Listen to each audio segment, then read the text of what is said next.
talking to Marilyn Monroe's ghost, getting grilled by Ellen, and overcoming abuse, racism, and sexism. Mariah Carey has faced tragedy since childhood. As the child of a white mother, Patricia, and black father, Alfred, Mariah Carey sadly faced the wrath of racists when growing up. In an interview with Oprah Winfrey, Patricia revealed that her own mother was disappointed when she announced her engagement to a black man and ultimately disowned her when she married him. For years and years, she never even told her brothers and sister that I was married.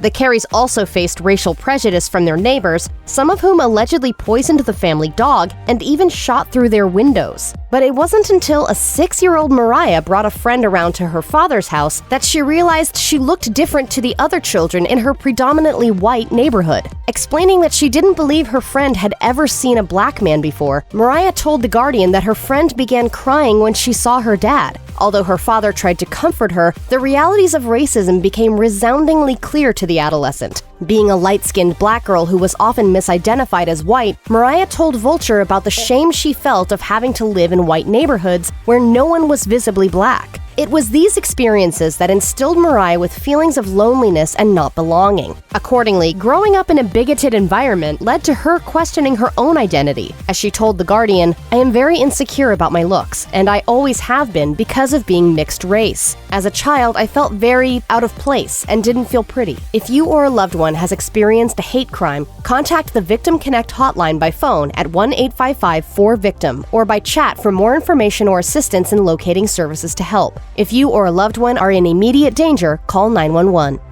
According to The Guardian, Mariah Carey's parents split up when she was just 3, and afterwards, the family lived in poverty. In an interview with Oprah Winfrey, Mariah explained that as a child, she was left feeling like nobody understood her pain. This was largely due to the fact that her parents were still married when her elder brother and sister were growing up, whereas she seemingly had to navigate childhood more on her own, having been so young when her parents divorced. No friend, nobody I grew up with, nobody in school could even come close to relating to my experience. Subsequently, when she embarked on a music career, she was determined to escape the poverty in which she had been raised. Telling The Guardian in 2002, "I suppose I saw what I didn't want to have happen to me. I saw it as a little girl on a lot of levels, and I wanted to rise above where I came from. So I made myself work twice as hard."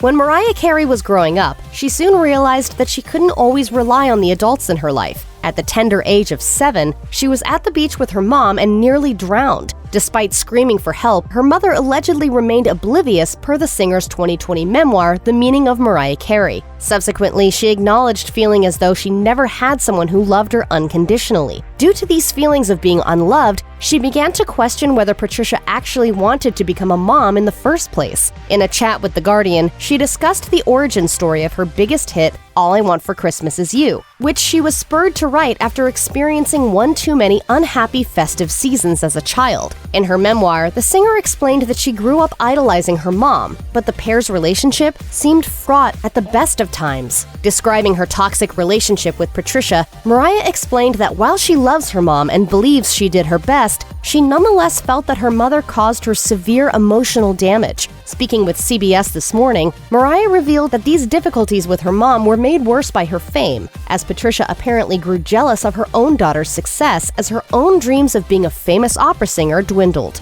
Here you are, you're starting your career, and your mom's singing, and she says, "You should only hope that you could be half the singer that I am." The star reflected that this had a profound effect on her, but also acknowledged that her mother likely didn't remember ever having made such hurtful remarks. Despite their difficult relationship, Mariah still supports her mom financially, something that she told Vulture she would continue to do for the rest of her life. Sadly, Mariah Carey's father, Alfred Carey, died in 2002 at the age of 72. In her memoir, she painted a decidedly different picture of her father in contrast to her mom. According to the singer's accounts, Alfred was a benevolent man who loved his daughter unconditionally. Flying to the hospital to visit Alfred while he received cancer treatment, Mariah was amazed that her dad still looked his usual vibrant self. Sadly, his condition quickly deteriorated, and the singer watched her father become a shadow of his former self. In their final moments together, father and daughter had a heart-to-heart whereby Mariah explained why it was necessary necessary for her to leave her family behind to pursue her career, writing, "This was hard stuff for a little girl, and I felt so alone, but it wasn't ever his fault. We both needed things we didn't know how to give. I believe deep down, my father understood why I had to delve into my music and break away." In 2022, Mariah paid tribute to her late dad on Instagram 20 years after his death, posting a snap of the grandchildren Alfred never got to meet looking at a picture of their grandfather. In her 2020 memoir, Mariah claimed that her older sister Allison had once mutilated and drugged her, writing, "When I was 12 years old, my sister drugged me with Valium, offered me a pinky nail full of cocaine, inflicted me with third-degree burns, and tried to sell me out to a pimp." She alleged that Allison deliberately put her in unsafe situations, exposing the youngster to her boyfriend who allegedly attempted to assault her. Moreover, she claimed that her brother Morgan was violent and almost killed their mom, and that the two also allegedly concocted a plan to extort $5,000 from the star. Speaking to The Sun, Allison vehemently denied her sister's allegations. Following the allegations, Allison filed a $1.25 million lawsuit against Mariah in 2021, as reported by Rolling Stone. According to Forbes, her brother followed suit the following year, though a judge rejected the majority of his claims. In 1993, when she was 23, Mariah Carey wed 44-year-old Sony Music CEO Tommy Mottola. Mottola allegedly emotionally abused Carey, reportedly once holding a knife to her face in a fit of jealousy. About the experience, she admitted to The Guardian, "I don't know if I'll ever fully recover from the damage of that emotional abuse." Mottola acknowledged his mistakes in his own memoir, Hitmaker: The Man and His Music, writing, "If it seemed like I was controlling, I apologize. Was I obsessive? Yes. But that was also part of the reason for her success." According to Complex, Mottola also reportedly stalked Carey and had her phones tapped. Writing about the alleged abuse in her memoir, Carey detailed the extent of the isolation Mottola imposed upon her, preventing her from going outside and meeting friends. In a 2010 interview with The Independent, Carey acknowledged that she saw parallels between herself and the titular protagonist in the film Precious, so she channeled her trauma into her acclaimed supporting role as a social worker. If you or someone you know is dealing with domestic abuse, you can call the National Domestic Violence Hotline at 1-800-799-7233. You can also find more information, resources, and support at their website.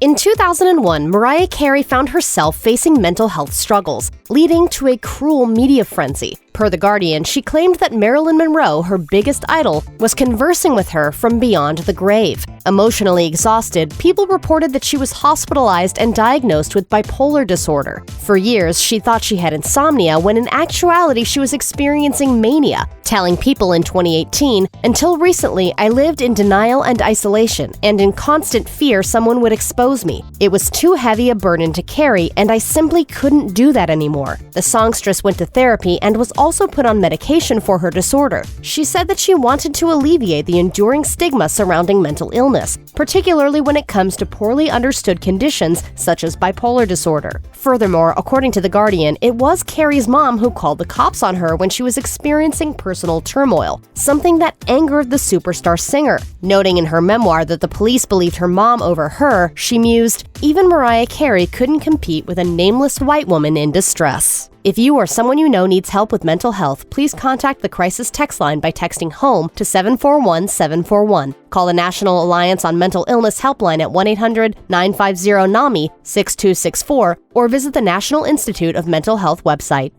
According to Rolling Stone in 2019, Mariah Carey's assistant, Liana Shakhnazarian, sued the singer and her manager, Stella Bulachnikov, claiming that Carey allowed the latter to abuse and humiliate her. She alleged that Carey forced her to be on call 24/7, while Bulachnikov allegedly ridiculed her Armenian heritage, sexually assaulted her by grabbing her breasts and buttocks, and urinated on her. The pop star's former assistant also accused Carey of being complicit in the alleged abuse, arguing that she was aware of Bulachnikov's behavior but chose to allow it to continue. Shakhnazarian further alleged that Carey fired her in retaliation shortly after she complained about Bulachnikov's behavior. People reported that Carey countersued for $3 million, alleging that Shakhnazarian betrayed her trust and violated her privacy by filming her at her most vulnerable without her consent. Carey further claimed that Shaknazarian blackmailed her by threatening to publicly release the videos if Carey didn't give her $8 million. In 2020, according to Page 6, a judge sanctioned Shaknazarian for destroying evidence that would have helped Carey's case. Shaknazarian also reportedly violated her non-disclosure agreement. The case was settled for an undisclosed amount in 2021. If you or anyone you know has been a victim of sexual assault, help is available. Visit the Rape, Abuse, and Incest National Network website or contact RAIN's National Helpline at 1-800-656-HOPE 4673. In a now infamous 2008 episode of her show, Ellen DeGeneres demanded to know whether Mariah Carey was pregnant. When the singer refused to discuss the matter, DeGeneres offered her alcohol in an apparent attempt to catch her out. Accordingly, she was essentially made to publicly reveal that she was expecting. In an interview with Vulture, Carey revealed that the ordeal was particularly distressing since she suffered a miscarriage shortly after the appearance, saying, "I was extremely uncomfortable with that moment, is all I can say. And I really have had a hard time grappling with the aftermath. I wasn't ready to tell anyone because I had had a miscarriage." Opening up to Access Hollywood in 2010, the pop star and her then-husband Nick Cannon admitted that they were hesitant to disclose Carey's pregnancy following the miscarriage. Cannon marveled at Carey's resilience, praising her ability to act happy and carefree around others during the day, even if that wasn't what she was feeling. And then, literally at night, crying yourself to sleep. The bottom line is that was a sad note. As a young woman starting out in the music industry, Mariah Carey was subjected to the unwanted sexual advances of predators. The star explained that her 1993 hit single Dream Lover in particular came out of a painful period in her life, one in which she was robbed of autonomy, admitting to Variety, "I just don't feel like listening to it, because it reminds me of a very specific era when I was really controlled by powerful men and corporate people." When Carey did make it as a singer, she was routinely branded as a diva, which some argue is an inherently sexist moniker used to denigrate strong and assertive women. Regarding this perception of her, Carey has posited that she worked her way up from poverty to the enviable position she now finds herself in, telling The Guardian in 2020, "I am high maintenance because I deserve to be at this point. That may sound arrogant, but I hope you frame it within the context of coming from nothing. If I can't be high maintenance after working my ass off my entire life, hell no."